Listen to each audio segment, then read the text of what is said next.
focusing on arch strength and health. This is not only going to affect the foot and the arch, but also the knee and all the way up to the hip. This is probably the most underrated exercise, and it can also be very difficult. So I want you to have some grace and patience with yourself and just continue getting the reps in as much as you can. So to start, let's check out the arch a little bit. A lot of people think we're just born with the positioning of our arch, and yes, genetics can have some effect on what we're prone to, but that doesn't mean we can't work on it and change it.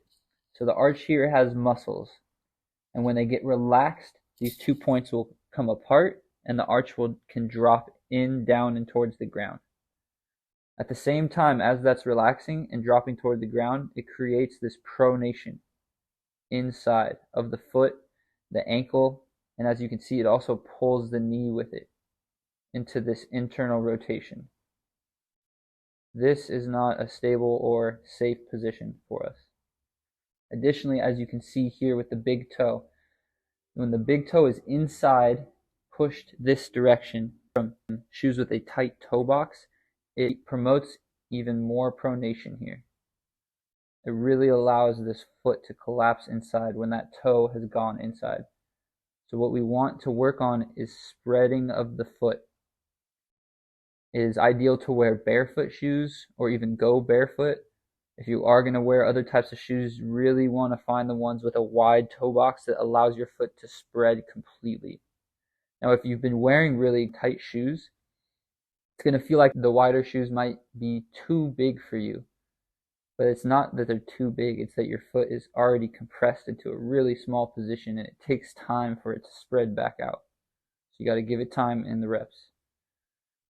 So what we're going to work on first is contracting of the arch muscles here, which will lift the arch up like that.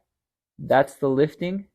The next part is the contraction, which shortens the 2 points here closer together. So lifting and contracting down. Lifting, contracting down. So this is how we want to be. We don't want to go into that relaxed position. Lifting and contracting down into the ground.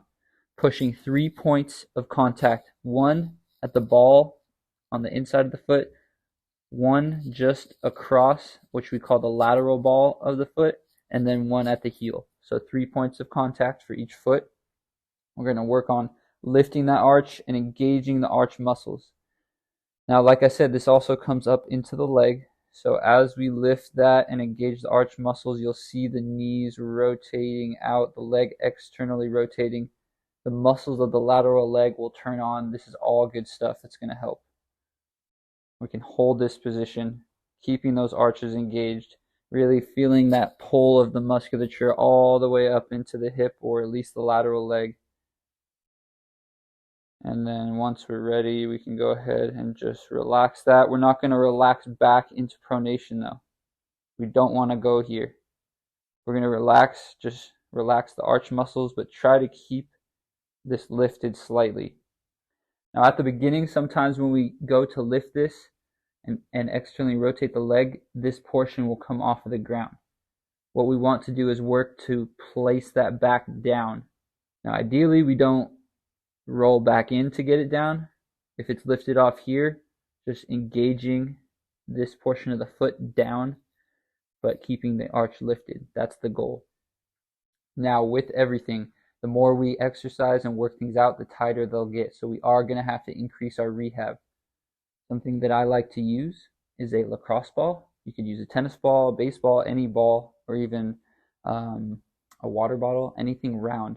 And we're going to put that into the arch and roll it out, really getting into those areas, right there where it's really tight. Wherever you find it, you can sit on it for a moment and let it release, or you can roll through.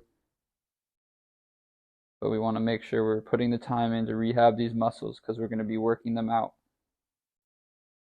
Same thing with anything else in your body. Really want to get those muscles released so that they can work properly and not just completely tight. Good, both sides. And then once I'm done, I'm able to work this out even better. When I'm done, I can go back into this lifting of the arch, which turns the ankle and the knee out. Something that can help is using a band.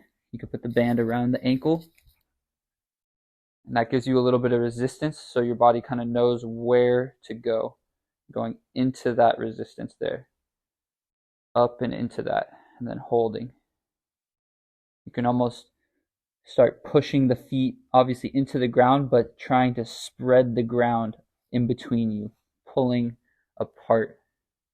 Then you'll really feel the outside of the legs turn on. Good. You could also place this band up above the knee on the thigh to help remember and notice which direction to go with the legs here, pushing out. You could even double up and put them on both if you want. That's a good one as well. So I really can feel the muscle engagement, and I'm strengthening them even more now.